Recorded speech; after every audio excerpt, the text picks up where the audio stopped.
voit cette scène avec toutes les princesses Disney dans Ralph 2.0 ? Eh bien, il y a deux intrus. Anna et Elsa, de la Reine des Neiges, qui ne sont officiellement pas des princesses. Quoi ? Mais dans leur film, elles le sont. Elles deviennent même reines à la fin. Techniquement, c'est plus logique qu'elles soient là que Mulan, qui n'est même pas de sang royal. Qu'est-ce que c'est une princesse Disney ? À la base, une franchise lancée en 1999 pour vendre des jouets. Rien à voir avec le titre ou le statut du personnage dans son film. Il y a plusieurs critères. Être un personnage principal d'un film Disney, les suites ne comptent pas. Être humaine ou partiellement, être née princesse, le devenir par le mariage, ou bien avoir accompli un acte héroïque. Si Anna et Elsa ne font pas partie des princesses Disney, c'est parce qu'elles ont leur propre franchise, la Reine des Neiges, assez lucrative, avec 2 films ayant chacun dépassé le 1 milliard au box-office. Et ça sans compter les produits dérivés. Donc le succès et la rentabilité, ça compte aussi ? Ah, ça explique pourquoi il n'y a pas Kida de Atlantide l'Empire perdu ou Elonui de Taram et le chaudron magique. À ce jour, on n'a donc que 13 princesses officielles, très populaires auprès des petites filles, mais aussi la cible des critiques. Stéréotypées, avec des histoires ennuyeuses, le tout emballé dans des belles robes à paillettes. On ne compte plus les parodies. Mais est-ce que c'est vrai ? Alors, aujourd'hui, on va passer en revue les différentes critiques qu'on fait aux princesses Disney et déterminer si elles sont effectivement des bons modèles. Les amis, vous en avez pas marre du cinéma français au rabais, les comédies sans saveur et sans âme ? Nous aussi, mais il y a de l'espoir. Il y a quelques jours, on a découvert Zorro. Ça fait 20 ans que je te répète que c'est fini tout ça. Nouvelle série avec Jean Dujardin dans le rôle du chevalier masqué. Ça faisait des années qu'il rêvait d'incarner le personnage. Enfin, grâce à Paramount+, il peut redonner vie aux meilleurs univers de KPDP de l'histoire. Après, attention, c'est pas juste un Zorro classique. Jean Dujardin qui frôle la schizophrénie, le sergent Garcia qui change de nom, on réimagine les personnages pour proposer une histoire drôle, fraîche et audacieuse. Le tout dans des décors incroyables, pas de fond vert, que des effets à l'ancienne qui rendent hommage à l'héritage de Zorro. On a été invité avec Cinématrash pour voir des images en avance et échanger avec les acteurs, ça a l'air superbe. Disponible depuis le 6 septembre sur Paramount+, nouvelle plateforme de streaming avec un gigantesque catalogue, rempli des plus grands classiques d'Hollywood pour seulement 7,99€ par mois. C'est moins que tous les autres. En plus, ça fait plaisir de soutenir le renouveau du cinéma d'aventure français, donc va voir Zorro en cliquant sur le lien en description. Les princesses ne rêvent que du prince charmant. Un dessin sublime, des chansons inoubliables, le premier film d'animation nommé pour l'Oscar du meilleur film, La Belle et la Bête est un classique absolu avec son héroïne adorée de tous, Belle. Fan de livres, courageuse, elle n'hésite pas à se livrer pour sauver son père des griffes d'une effroyable bête dont elle finira par tomber amoureuse. Une belle histoire, pourtant cible de moquerie. Oh oui, elle tombe amoureuse de son ravisseur, un gros syndrome de Stockholm, c'est super romantique, merci Disney. Vous avez bien vu le film ? Déjà, elle est pas séquestrée. Elle refuse de dîner avec la bête et dès qu'elle se sent en danger, elle s'en va et personne ne la retient. Elle ne fait preuve de gentillesse qu'une fois que la bête reconnaît ses torts. Si vous ne vous étiez pas sauvé, ça ne serait pas arrivé. Et si vous ne m'aviez pas fait peur, je ne me serais pas sauvée. Oui, Belle n'avait rien à faire dans l'aile ouest du château, mais c'est lui qui a réagi violemment. Les deux tombent amoureux parce qu'elle ne cède pas à sa brutalité et lui donne l'occasion de faire preuve de gentillesse. Par exemple, la sauver dans les bois parce qu'il l'a fait fuir, ou lui offrir une bibliothèque pour la remercier de l'avoir soignée. On se concentre souvent sur l'évolution de la bête qui arrive à lever sa malédiction, mais Belle aussi apprend quelque chose. Au début, elle préfère ignorer les villageois qui parlent dans son dos, et elle ruse pour se débarrasser de Gaston, le gars qui la drague lourdement. Mais après son passage au château, elle arrive à le remettre clairement à sa place. Ce n'est pas lui le monstre, Gaston, c'est toi. Donc, elle n'est pas passive et elle ne tombe pas amoureuse bêtement, la scénariste du film le dit elle-même. Première femme scénariste pour Disney, elle a dû se battre pour imposer ses idées, que Belle soit un personnage moderne qui rêve de voyage et d'aventure. Mais paf, réécriture abusive, maintenant elle prépare un gâteau pour son père et elle pleure tout le temps. Heureusement que la scénariste a tenu bon. À cette époque, Disney voulait proposer une nouvelle génération d'héroïnes avec des personnalités plus riches, développées. Quand La Petite Sirène sort en 89, ça fait 30 ans qu'on n'avait plus eu un film sur une princesse. Ariel a pourtant reçu son lot de critiques. Elle abandonne sa voix et sa famille juste pour une amourette. Un mauvais personnage, égoïste mais qui est quand même récompensé. À la fin, elle obtient tout ce qu'elle veut, donc soit être avec l'homme de ses rêves. Là encore, on gomme une grosse partie de sa personnalité. Ce qu'elle veut, découvrir le monde des humains, sa chanson iconique et avant sa rencontre avec Eric. Ariel, c'est une curieuse, une collectionneuse. Son amour pour les humains et pour Eric est interdit par son père. Elle s'oppose à la xénophobie et aux normes sociales. Elle échange quand même sa voix pour être avec son prince. Étant sirène, ça équivaut à renoncer renoncer à une partie de ton identité, être littéralement réduite au silence juste pour pouvoir draguer le beau mec du coin. Oui, et le film traite ça comme une erreur. C'est un marché passé avec une méchante sorcière, mais dès que cette dernière utilise sa voix pour ensorceler son prince, Ariel n'hésite pas à se battre pour la récupérer. Elle déploie toutes ses ressources pour avoir le droit de vivre la vie qu'elle veut. C'est plus son père qui doit évoluer, c'est lui le raciste. C'est quasiment lui qui lui retire sa voix, qui l'empêche d'exprimer qui elle est. Quand il détruit sa collection, il laisse Ariel vulnérable face à la méchante. Alors, j'avais jamais vu ça comme ça me rappelle un petit peu Réponse. Elle a aussi une passion, la peinture et un rêve, découvrir le monde. Oui, Disney c'est pas trop renouvelé, mais au moins ça ne concerne pas l'amour, bien que ça ne l'empêche pas d'avoir une romance en chemin. Un peu comme le bossu de Notre-Dame, elle doit surtout se libérer d'un parent abusif qui la séquestre et la manipule. Attendez, mais du coup Quasimodo est une princesse Disney ? Beaucoup de fans racontent que la relation dépeinte dans le film a été un déclic pour sortir de leur propre situation. C'est marrant que tu parles du bossu de Notre-Dame, son personnage féminin a été une princesse Disney quelque temps avant d'être écartée de la franchise parce que les ventes n'étaient pas bonnes. Dommage, elle aurait été la première princesse noire. Mais aujourd'hui, on se souvient beaucoup plus d'une autre héroïne pour ça, les princesses sont trop woke.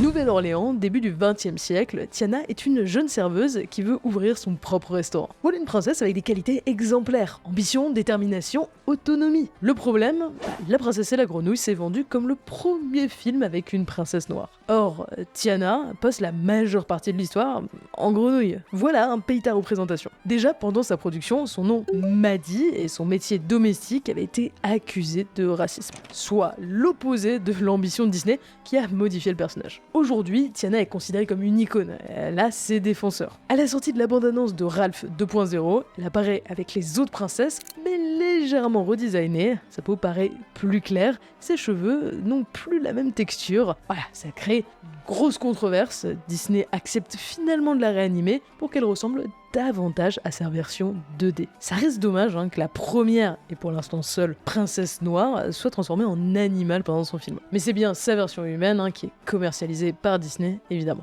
Depuis quelques années, le studio fait des efforts de représentation, souvent critiqués. Pourtant, ils n'ont pas attendu que ça soit à la mode, comme certains disent, même si c'est débile, pour s'y mettre. Avant, on a eu Jasmine, très appréciée, elle fait preuve d'autorité, elle s'oppose à Jafar, bref, elle agit en princesse. Elle sait se défendre et elle sait ce qu'elle veut, se marier, pas utiliser son statut pour lutter contre la misère dans laquelle vit son peuple et dont elle est témoin, non ? En fait, le gros problème de Jasmine, c'est que c'est la seule princesse Disney à ne pas être le personnage principal de son film. C'est la love interest, et ça se sent surtout dans la seconde partie où elle est moins présente. Après, ça ne l'empêche pas d'avoir du caractère, parce que Aladdin, en fait, est un bon film qui n'a pas besoin de se vendre sur de la représentation. Certains critiquent le fait qu'en essayant d'être plus inclusif, les Disney baissent en qualité. Avalonia, l'étrange voyage était pas mauvais, mais pas un chef-d'œuvre. C'est pas aussi simple. Prends le film Pocahontas. Très critiqué pour ses différences avec la réalité historique, la vraie Pocahontas est censée avoir 12 ans quand elle rencontre John Smith. Faire d'elle une jeune femme qui tombe amoureuse de lui, c'est la faire rentrer dans le cliché de la princesse Disney et dans des stéréotypes exotiques. On y est sensible ou pas, mais ça occulte les violences qu'ont subies et subissent encore les femmes amérindiennes. Dommage, parce que le perso de Disney est hyper intéressant. C'est la seule qui réussit, grâce à ses qualités clichés de princesse comme la compassion ou l'empathie, à empêcher un conflit. Et en plus, elle renonce à son amour par devoir. Mais tout ça est difficilement appréciable à cause de la romance forcée. Même l'historienne amérindienne consultante a désapprouvé le film. 20 ans plus tard, Vaiana est un personnage bien mieux pensé. Déjà, zéro romance. Alors oui, il y a un mec qui l'aide en lui apprenant à naviguer, mais c'est elle qui résout le problème à la fin. Elle a aussi un corps plus réaliste, loin des tailles de guêpe des autres princesses, mais plus adapté à son rôle d'aventurière voyageuse. Niveau représentation, les Polynésiens ont plutôt apprécié les efforts du film. Alors après, il n'est pas exempt de controverses, genre un des costumes commercialisés par Disney qui a été carrément accusé de brown face. Certains ont aussi regretté que Vaiana soit un mélange de plusieurs cultures polynésiennes et ne se concentre pas sur une en particulier. Du coup, ça les invisibilise un peu, même si c'est fait pour les rendre plus lisibles et accessibles. Les princesses sont sexistes. Raya, c'est la petite dernière de la franchise. Sorti en 2021, son film se déroule dans un univers de fantasy inspiré de l'Asie du Sud-Est. Alors même critique que pour Vaiana, mélange de plein de cultures et de casting différents avec des acteurs chinois ou sud-coréens. Mais au moins, les scénaristes, eux, sont bien originaires d'Asie du Sud-Est, et ils ont mis plein de références subtiles. Genre Tuk Tuk, le nom de la monture de Raya, qui fait référence à un moyen de transport très répandu notamment en Thaïlande, ou des styles de combat inspirés de vrais arts martiaux indonésiens ou thaïs. Et le personnage dans tout ça. Fille de chef, Raya est une guerrière, pas de robe iconique, mais une épée inspirée d'une vraie arme historique d'Indonésie. Son film est loin d'être parfait, le dragon fait trop comic relief, la méchante manque d'ampleur, mais Raya reste un bon ajout à la franchise princesse. Pas de chansons, pas de romance et des combats badass. Mais est-ce que tout ça ne nous rappelle pas Mulan, la princesse qui revient le plus en top 1 sur internet. Elle se travestit en garçon pour entrer dans l'armée de Chine. Ce sont ses actes héroïques, pas sa naissance ou son mariage, qui font d'elle une princesse Disney. Mais on oublie souvent que Mulan favorise autant la féminité que la masculinité. Dans le combat final, elle arrive à désarmer le méchant en utilisant un éventail. On a même 3 mecs qui se mettent en drag queen pour sauver l'empereur. En réalité, ce que critique Mulan, c'est la performance extrême du genre. Un homme, c'est très viril et ça crache par terre. Une femme, ça se maquille et ça se marie. Mais Mulan, elle n'est ni ultra féminine, ni ultra masculine. Elle trace sa propre voie. Pour certains fans, elle est une icône trans et bisexuelle. Pourtant, ses motivations ne sont pas militantes, mais personnelles. Sauver son père. À la fin, l'empereur lui propose une position au sein du conseil, donc une occasion de changer le système. Mais Mulan préfère rentrer chez elle, indépendante et libre jusqu'au bout. Beaucoup de princesses sont présentées aujourd'hui comme féministes, Mulan, Belle ou les plus récentes comme Vaiana, mais à mon avis, une seule peut être vraiment qualifiée comme telle. Je suis Mérida. On oublie souvent Mérida parce qu'elle ne vient pas de Disney mais de Pixar, un des studios possédés par la firme de Mickey. Aussi, son film n'est pas terrible. Ça s'annonçait pourtant épique, une Écosse médiévale, un peu de fantasy, une héroïne badass qui tire à l'arc. Au final, c'est juste une histoire banale d'une enfant qui ne veut pas se marier et qui s'oppose à sa mère. Un truc réussi, Mérida et sa superbe chevelure rousse. Pixar a dû mettre au point un nouveau logiciel pour animer toutes ses boucles décoiffées de façon réaliste.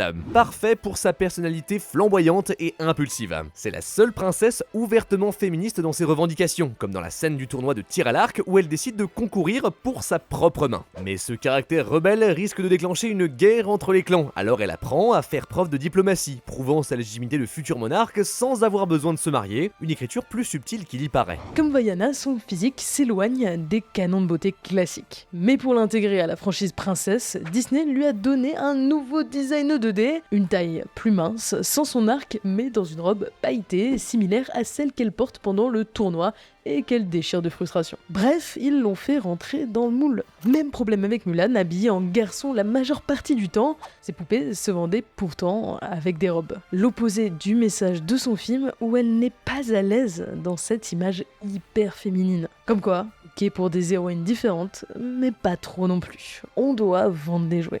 Les princesses sont naïves, lisses et fades. Blanche-Neige, Cendrillon et la Belle au bois dormant, celles par qui tout a commencé, les plus critiquées. Blanche-Neige et son « Un jour mon prince viendra » présentée comme la parfaite ménagère, naïve qui se fait avoir par la méchante sorcière. Aurore, endormie pendant la majeure partie du film et qui a donc très peu de place pour sa personnalité. Et enfin Cendrillon, la plus populaire, celle à qui on pense quand on dit princesse Disney. Son château est le symbole du studio et des Disneyland américains. Chez nous d'ailleurs c'est celui de la Belle au bois dormant. Tellement critiqué, on a même inventé un complexe de Cendrillon, le fait de dépendre de quelqu'un et de renoncer à toute autonomie. En fait, toutes les trois sont coupables de la même chose, ne pas prendre leur destin en main et être uniquement sauvées par un bel homme fort. Ok, pause. Qu'est-ce que vous pensez des méchantes de ces 3 films? La méchante reine et son miroir magique, Lady Tremaine, manipulatrice au regard froid, et bien sûr, la meilleure, Maléfique, la reine du mal absolu. On les adore, hein, mais elles tirent leur aura de ce qu'elles ont fait subir à nos 3 héroïnes. Si détester en comparaison. Ce ne sont pas des filles passives, ce sont des victimes, contraintes et abusées par d'autres femmes en plus. Les belles-sœurs de Cendrillon déchirent sa robe pour l'empêcher d'aller au bal, une scène qui n'existe pas dans le conte original. Pourtant, elles essayent de s'en sortir. Le prince charmant n'arrive qu'à la fin de l'histoire, entre-temps, elle se débrouille toute seule. Blanche-Neige est certes une parfaite ménagère, mais c'est parce que sa belle-mère l'obligeait à nettoyer le château en tenue de souillon. Mais quand elle trouve refuge chez les nains, plutôt que d'abuser de leur hospitalité, elle met à profit ses compétences. Mettons de l'ordre, faisons-leur une surprise. Ils me permettront peut-être de rester. Elles ne répondent pas de manière masculine et physique, parce que la pression qu'elles subissent est plus d'ordre psychologique. Mais elles se rebellent à leur façon. Cendrillon protège les souris du chat de la maison et revendique son droit d'aller au bal. Aurore rêve du prince charmant, oui, mais elle flirte prudemment avec celui qu'elle rencontre. Elle danse avec lui, certes, contre l'avis de ses tantes, les fées, mais l'invite chez elle avant d'aller plus loin. C'est quand même des histoires d'amour fade qui font croire aux femmes que le seul moyen de s'en sortir, c'est de se marier avec le premier gars venu. Il y a même 2 baisers non consentis. Ouais, c'est ça le modèle du romantisme qu'on montre aux enfants, genre on brasse une meuf pendant qu'elle dort Contrairement à La Belle et la Bête, Pocahontas ou Réponse, ici, le cœur de l'histoire, ce n'est pas la romance entre les 2 protagonistes, mais le parcours de l'héroïne. Ensuite, regarde la réaction de Blanche-Neige ou d'Aurore quand elles se réveillent. Elles ne sont pas embrassées par des inconnus, mais par des hommes avec qui l'attirance mutuelle est claire. Oui, dans la vraie vie, c'est mieux de s'assurer que votre partenaire est d'accord,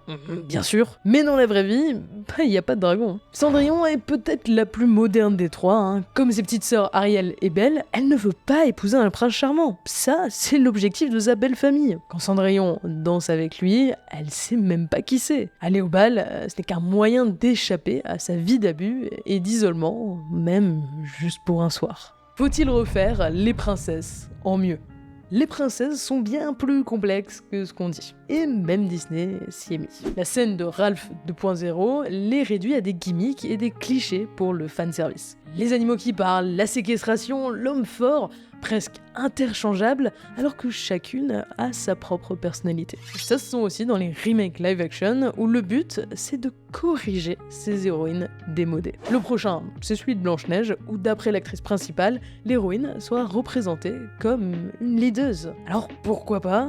Mais attention, en se voulant plus féminine, ces remakes retirent des éléments importants de leur personnalité, et au final, affaiblissent l'histoire. Le live action de Mulan en fait juste une guerrière surdouée, du coup, au revoir la fille maladroite, mais intelligente, qui change les normes sociales. Cendrillon, elle, peut sortir de la maison, ce qui certes lui permet d'avoir une relation plus forte avec le prince, mais ça rend incohérent sa situation familiale abusive. La volonté n'est pas mauvaise. Alors oui, pour les plus anciens films, les attentes autour d'un perso féminin ont évolué, et c'est intéressant de les actualiser. Le reproche qu'on fait aux princesses, on peut en fait le faire à beaucoup de personnages féminins dans la fiction. Présentées comme jeunes et jolies, mais attention aussi fortes et indépendantes, même si elles servent surtout de faire valoir pour le héros quand elles ne sont pas juste des love interest. Les princesses Disney sont loin d'être parfaites, mais elles ont le mérite de présenter plusieurs modèles, de la guerrière à la navigatrice, de la fan de livres à la serveuse. Peu importe qui est la meilleure, elles le sont toutes. Même les autres héroïnes de Disney pas considérées comme des princesses officielles. Ce qui compte, c'est qu'elles t'inspirent à suivre tes rêves, qu'ils soient faits d'amour, d'aventure ou les deux.